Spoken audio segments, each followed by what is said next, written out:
Bakunzi wa BTV ndabaramukije cyane ndabahaniye ikaze ni mu kiganiro cy'amagara meza uyu munsi nkuko mubibona twasohotse studio dushaka kubona vy'ukuri ibyo hanze naho basanzwe bakoreraho tugendereye ikigo aho basanzwe bakorera spirulina umuntu ashobora kwimva ati mbega niki ni gitegwa ni kinyobwa kimeze gute reka mukanya twe tubirabira hamwe.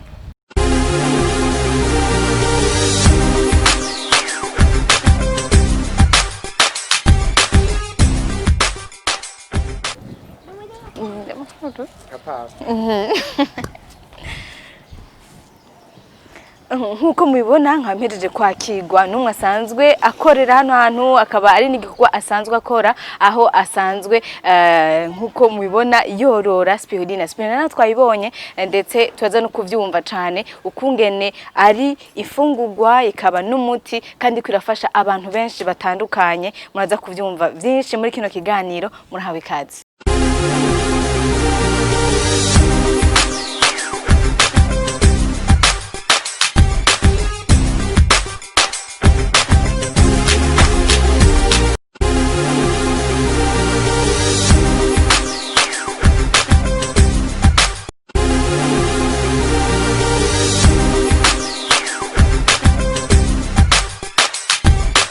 Hai karibu ngaha aho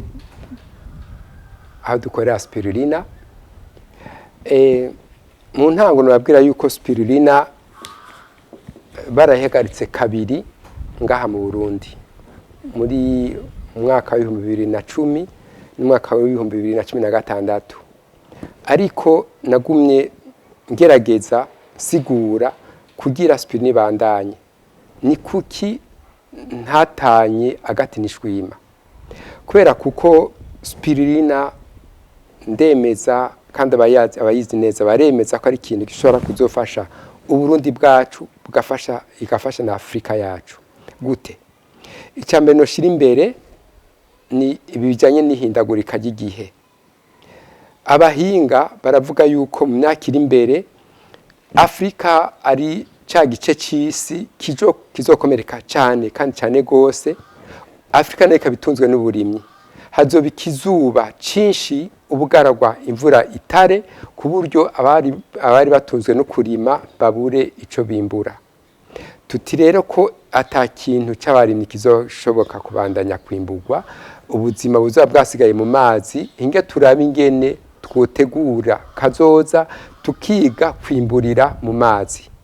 Niko rero kugenda kwiga nenamenye spirulina ishobora kugenda kwiga kurima spirulina.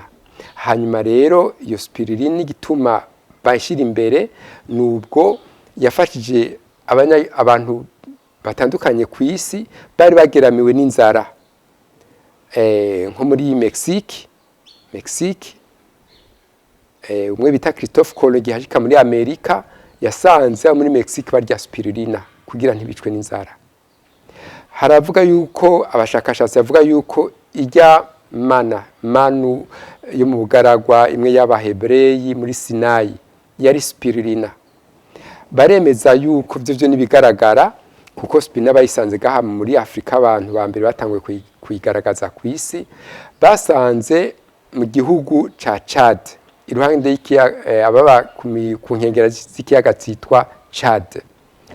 Hari gihe cy'ubugaragwa bwinshi abantu bicwa n'inzara bikoko vyicwa n'inzara biterwa byarumye, hari abantu bameze nkuko ndababona bakomeye batanakamwe taco binona.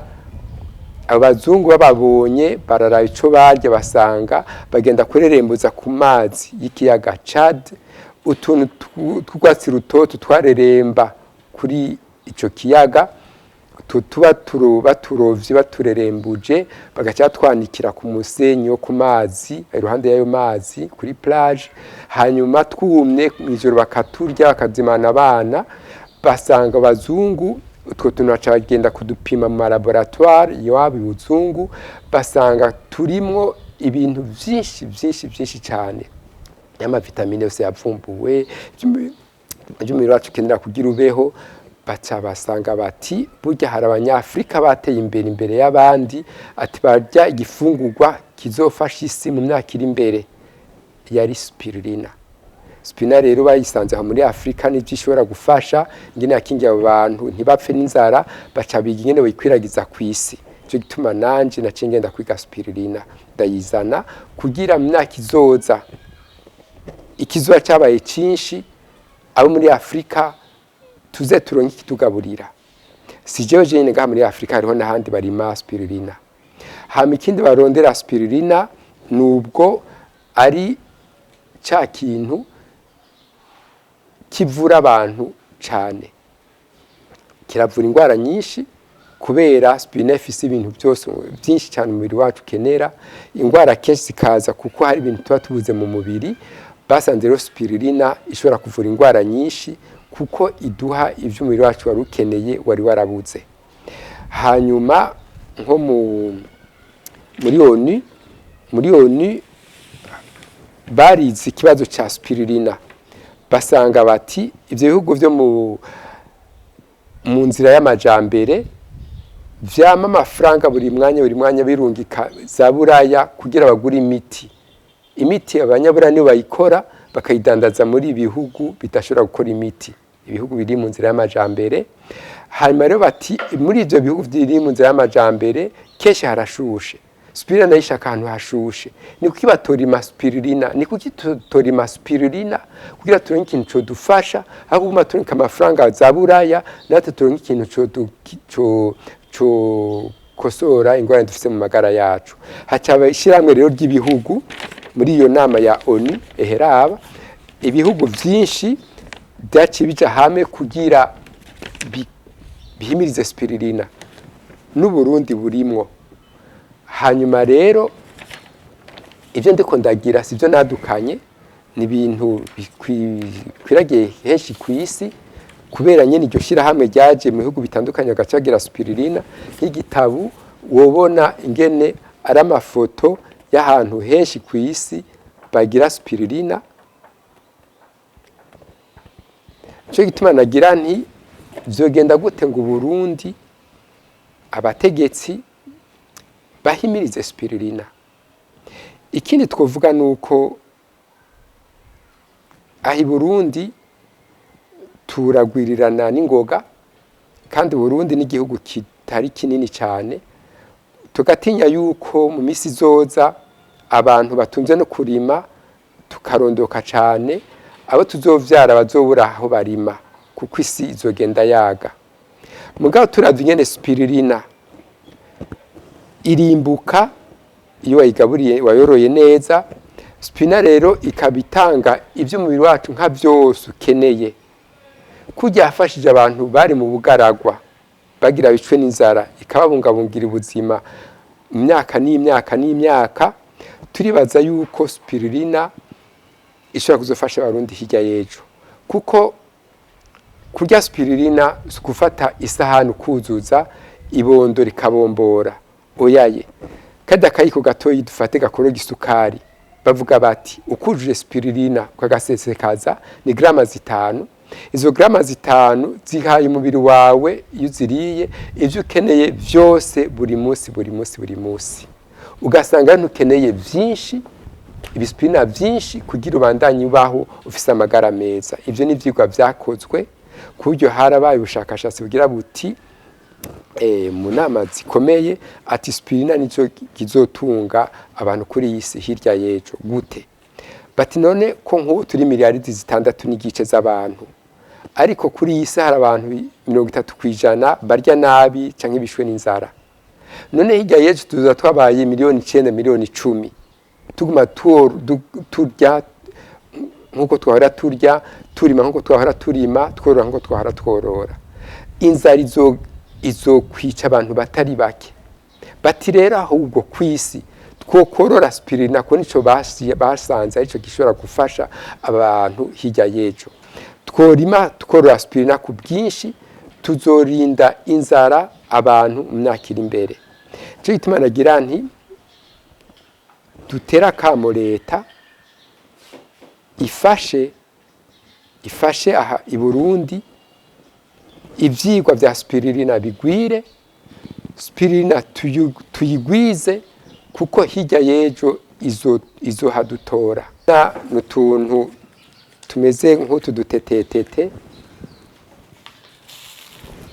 ntigwari bikenewe maze rero utwo dutetetete urayoza akayiko ugashira mu kanwa ukamirisha amazi kugira ikinini biroroshe gose ugerageze gusa dushike mu nda ushobora gushira mu mazi ugakoroga ukanywa ya mazi ushobora kumemera kudufungurwa ugacanga ugafungura twa dufungurwa kuko nitwashika mu nda spina niyo mu nda umubiri wacu nitangura kurya imbere y'ibijya bindi byose bavuga bati urabona umwana w'uruyo akivuka aronka ajya amaberebere rero aroroshe kumushishito uyasi yakoresha aspirina yoroshe gusumvya ajya amaberebere aspirina n'akantu gatoyi cyane kanzu urugunda ashobora kubona n'irijisho ryawe urabira muri microscope rukagamisha aspirina baremeza yuko ari ka kantu ngo katanguranye n'isi aspirina baremeza yuko ari ka kantu gafise ibyo umubiri wacu byose ukenera bati y'ama vitamine yose yavumbugwa kayaguhera rimwe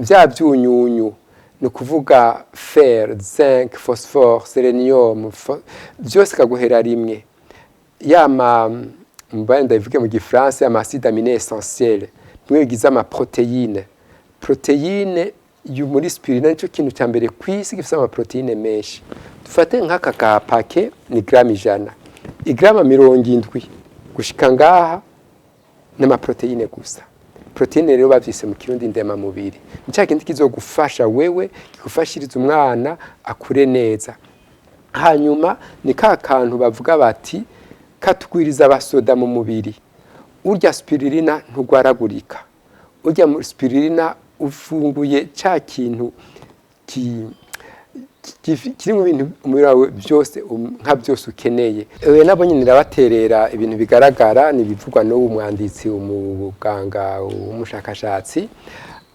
kubera kuko iyo umuntu ariko aragenda mu zabukuru ni nk'ujya muduga wamaze imyaka 10 utenda mwibarabara uragenda hajya ugakwama kiyacuma cyaratiriganye hanyuma rero kuja mu zabukuru ibintu hari indwara nyinshi ziza utuguvu twaragabanutse hari byinshi zabagishobora ngo kera nkiritera nkarisama hanyuma spina iragerageza mu nzira zitandukanye ikakunagura kubera kuko ibice bitandukanye by'umubiri biba bikeneye ibintu byangombwa kugira ibandanye bikora neza muri ibyo bintu umubiri wacu ntikibikora ntigishobora kubitunganya ngo biboneke canke nibitunganije bikora buke buke nk'ijya torche ishaka kuzima bateri yaheze spirulina ikiza igatanga byose kanagura vraiment ni benshi bazi bakambwira nk'umama ati ubu mama wanje yaramaze imyaka 3 atakija mu misa ubaragenda mu misa atagenda kuramukanya hanyuma ngo aragenda akarima kubera spirulina donc la spirulina ni cya kintu kikugarukana sitoto rigaruka mugabo irakuzanira inguvu iraha umubiri ibintu bikenewe kugira usire gukora ibintu nkumbure abandi munganya imyaka batagikora ya maso akabandanya abona neza wa mutima ukabandanya uterera neza ya estomega gasubira gasya neza byinshi bikagaruka mu buryo icyo kibazo kirashimishije donc spirulina benshi bayifata nk'umuti ni bake bayifata nk'ifungurwa atari abayizi neza kuko abatugendera nugumva bumva umusonga ngaha umutumenetse hariya ingorane hariya ngo spirulina izomvura mugabo iyo bamenya ko spirulina iyo bayijya bataragwara yari kubakingira ivyo bintu donc spirulina ni fungurwa ni wayijya uzogumana amagara meza ni wamara kugwara naho izogukosorera ibintu bitandukanye kandi bitandukanye byinshi bitandukanye ku buryo ucugira amagara meza sinzi agapapuro dutanga batugendeye kuri urwo rupapuro hariho ingwara biri kuri internet, ingwara bavuga bati ngize ibyo twasanze spirulina ivura ingwara zirenga 50. Hanyuma rero dufate warumva uyumvira neza wo yijya utaragwara ngo ntitwibuke urutereko twamaze gusesa, ngo aho wagwaye uyirya kugira igukize uwo musonga. Kenshi ibintu byananiye abaganga iragerageza. Ndavuga ko spirulina atari Imana data, ntishobora kuvura byose, mugabo iravura byinshi kandi iravura byinshi.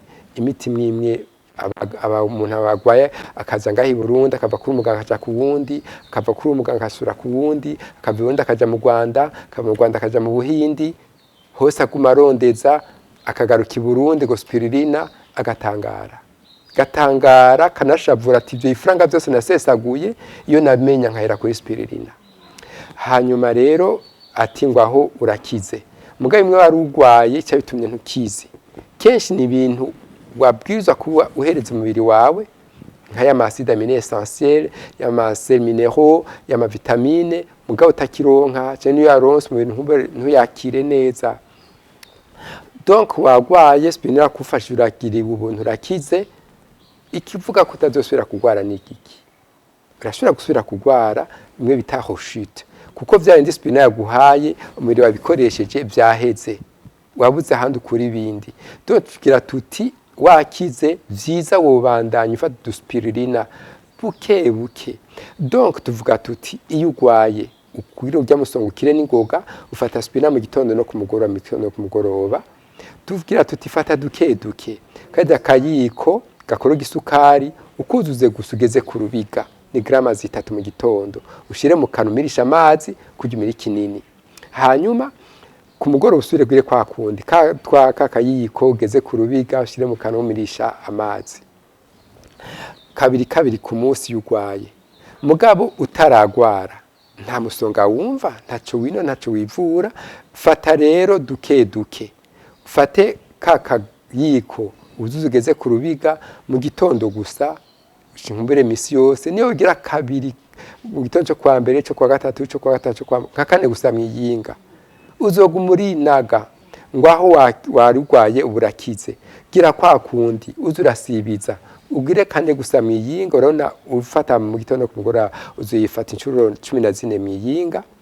Ubu rero ufata duke duke kuryo akagapaki grami 100 gaca kamara nk'amezi 2, uzokumva ubuzima utaba kumengo na kabalo agapira kidunda.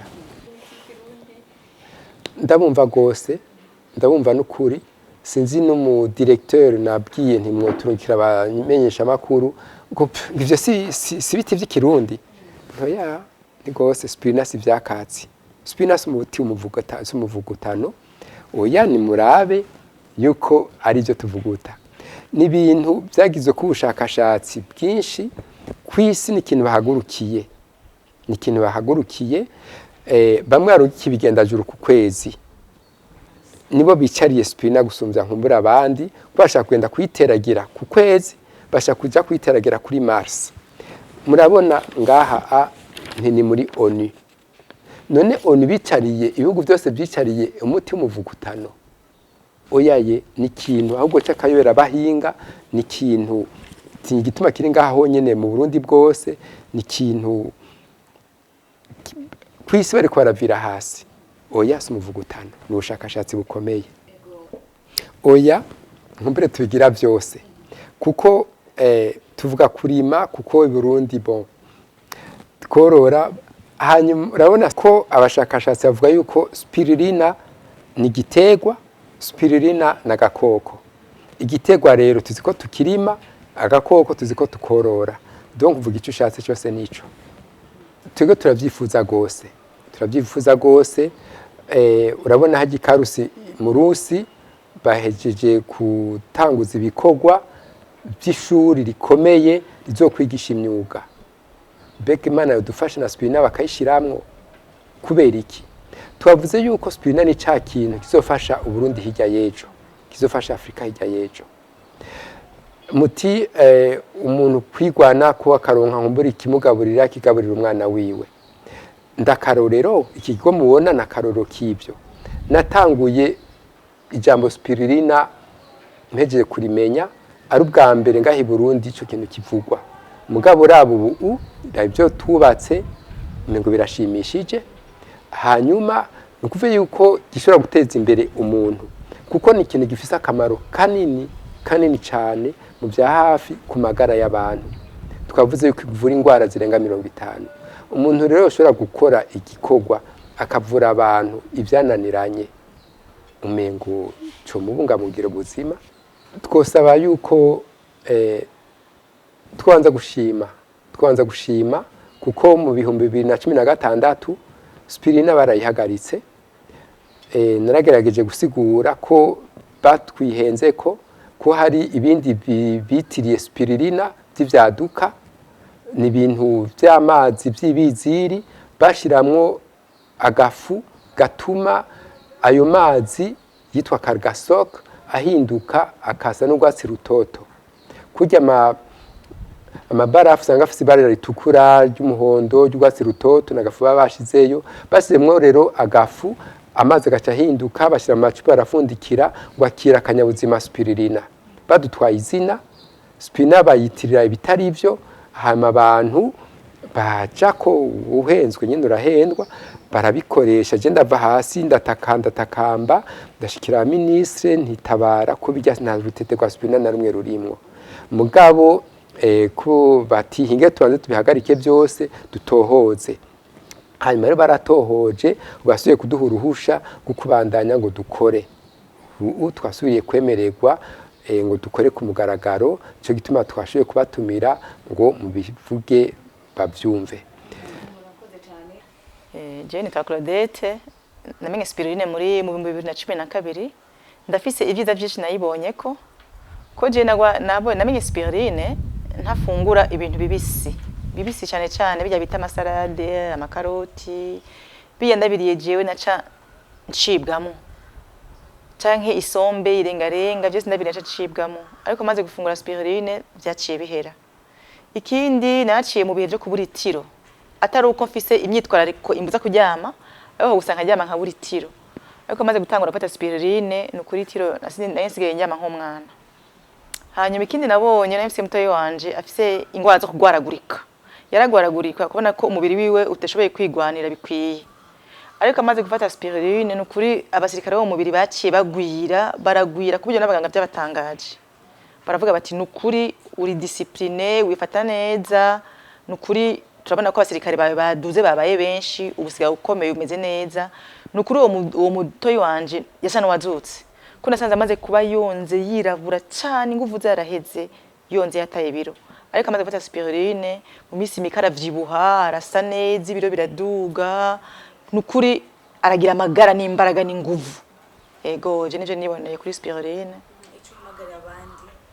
cyamagarira abandi nk'abantu bafise ingwara zo kugwaragurika buryo umuntu agwaragurika bisigura ngo umubiri y'umuntu agwaragurika bisigura ko umubiri utabugishoboye kwigwanira umubiri utegwa vyoroshe rero abakeneye ko yongera kugwiza abasoda bamwe bitare globule blanche kusira kubagwiza mu mubiri wiwe kugira ngo agire rero spirulina nasanze ikomeye cyane ifasha gose muri zo kugwiza abasirikare mu mubiri rero ni bayifungure bayijukire ubonye gwaragurika ubugware ejo kariya bisigura yuko umubiri wawe utashoboye kwikingira rero spirulina irafasha gose muri urwo rwego ivyo n'ukuri ni ibintu niboneye ego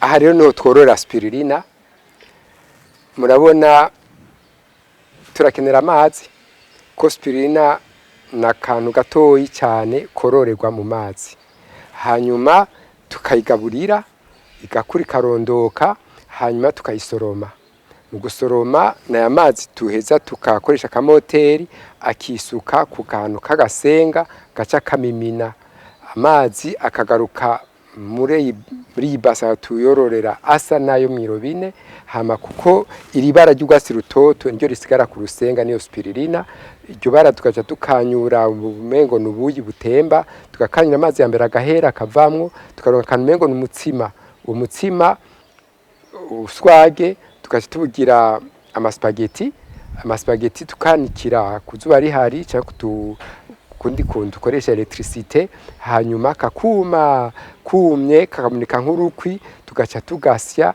tugahereza abantu bakihereza nabo amagara akaroranirwa.